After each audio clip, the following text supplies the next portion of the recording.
పెను సంచలనం భారత్ లో టూ వీలర్స్ విప్లవం. ఇప్పటికే మొదలైన ఎలక్ట్రిక్ వాహనాల వినియోగం రానున్న రోజుల్లో మరింత విస్తరించినట్లుగా నిపుణులు చెబుతున్న సంగతి తెలిసిందే. ప్రభుత్వాలు కూడా పర్యావరణ సహిత ఈవీ వాహనాలకే మద్దతునిస్తుంది.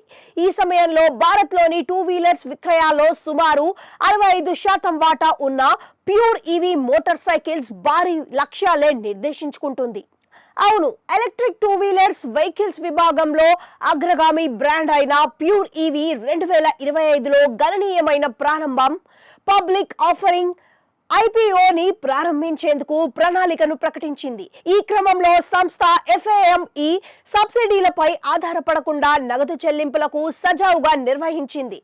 Natco pharma family office, HT ventures, Laurus labs family office, UEAL, BCCAL, ITIC, IIT Hyderabad తో సహా ప్రముఖ పెట్టుబడిదారుల మద్దతుతో ఈ ప్యూర్ ఈవీ కంపెనీ బలమైన పెట్టుబడిదారుల పూర్తి నమ్మకాన్ని పొందింది. గత 3 ఏళ్లుగా నిర్వహణ లాభాలను సాధించింది. సరైన నగదు చెల్లింపులతో ఆర్గానిక్ విక్రయాలను నడుపుతోంది. ప్రభుత్వ రాయితీలు లేకుండానే ఈ కంపెనీ గత 3 ఏళ్లలో నిర్వహణ లాభాలను సాధించింది. దీంతో సుమారు 85% వాటాను కలిగి ఉన్న కంపెనీ ప్రమోటర్లు ఆపరేటింగ్ స్థానంలో స్థిరంగా ప్రాఫిట్స్ పొందుతున్నారు. ఈ క్రమంలో ఇటీవల ఇది 2 ఎలక్ట్రిక్ మోటార్ సైకిళ్లను విడుదల చేసింది. ఇంటర్నల్ బ్యాటరీ మ్యానుఫ్యాక్చరింగ్, దాని power train software backward integration తో ప్యూర్ ఈవీ 120 మేధోపరమైన లక్షణాలను పోర్ట్ఫోలియోను కలిగి ఉంది. ఈ నేపథ్యంలోనే వచ్చే 5 ఏళ్లలో 100x వృద్ధికి సిద్ధంగా ఉన్న సెగ్మెంట్ లో నెంబర్ 2 స్థానాన్ని దక్కించుకుంది. ఇదే క్రమంలో వచ్చే 4 ఏళ్లలో 20x టర్నోవర్లను వృద్ధి అంచనాలతో pure EV mass commute market లో వ్యూహాత్మకంగా స్థానం పొందింది.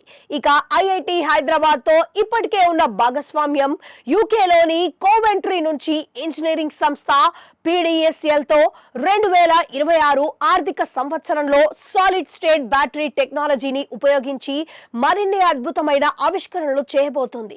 ఈ సందర్భంగా స్పందించిన pure EV CEO Rohit Vadhera 2025 Bharat electronic విప్లవంలో భాగస్వామ్యం కావడం తనకెంతో ఆనందంగా ఉందని అన్నారు. నూతన ఆవిష్కరణలు, నైపుణ్యం, స్థిరత్వం పట్ల తమ నిబద్ధత ప్యూర్ ఈవీని అగ్రగామిగా నిలిపిందని, ఈ క్రమంలో ఎలక్ట్రిక్ టూ వీలర్స్ మార్కెట్ రవాణా భవిష్యత్తు ప్యూర్ ఈవీదేనని తాను విశ్వసిస్తున్నామని అన్నారు. ఇక తమ వినూత్న ఆర్టిఫిషియల్ ఇంటెలిజెన్స్ ఆధారిత సాంకేతికత, పనితీరు, సామర్థ్యంపై దృష్టి సారించడంతో మోటార్ సైకిల్ విభాగంలో గణనీయమైన వాటాను పొందేందుకు తమకు అనుమతి లభిస్తుందని అన్నారు. ప్రతిభావంతులైన టీం, పెట్టుబడిదారుల మద్దతుతో తాము కేవలం వాహనాలను మాత్రమే విక్రయించడం లేదని, తాము ఈ సమాజానికి ప్రయోజనం చేకూర్చేలా ప్రయత్నిస్తున్నామని పేర్కొన్నారు. ప్రస్తుతం ఈవీ విభాగంలో ప్రాంతీయ రవాణా కార్యాలయం స్థాయిలో సుమారు 7% మార్కెట్ వాటాను ప్యూర్ ఈవీ కలిగి ఉందని అన్నారు. భారత్ అంతటా టైర్ 1, టైర్ 2 నగరంలో దాని పరిధిని భారీగా విస్తరించాలనే ఆశయంతో ఉందని తెలిపారు.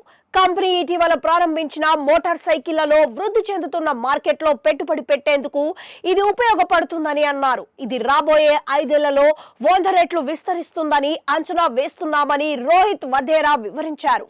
భారత్ లో విక్రయించే టూ వీలర్ వాహనాలతో 65% వాటా ప్యూర్ ఈవీ మోటార్ సైకిళ్లదేనని స్పష్టం చేశారు. ప్రధానంగా సాంకేతిక అభివృద్ధి చెందడం, బ్యాటరీ ధరలు ప్రపంచ వ్యాప్తంగా తగ్గుతున్నందున ప్యూర్ ఈవీ ఈ ట్రెండ్లను ప్రభావితం చేయడానికి వ్యూహాత్మకంగా పావులు కదుపుతుందని అన్నారు.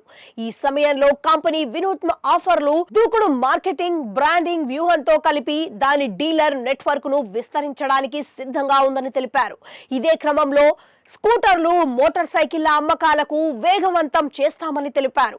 ఈ నేపథ్యంలోనే రాబోయే 4 ఏళ్లలో ప్యూర్ ఈవీ 2000 కోట్ల టర్నోవర్ ను చేరుకోవడమే లక్ష్యంగా పెట్టుకుందని అన్నారు. టర్నోవర్ పెరగడం వల్ల లాభాలు కూడా గణనీయంగా పెరుగుతాయని స్పష్టం చేశారు.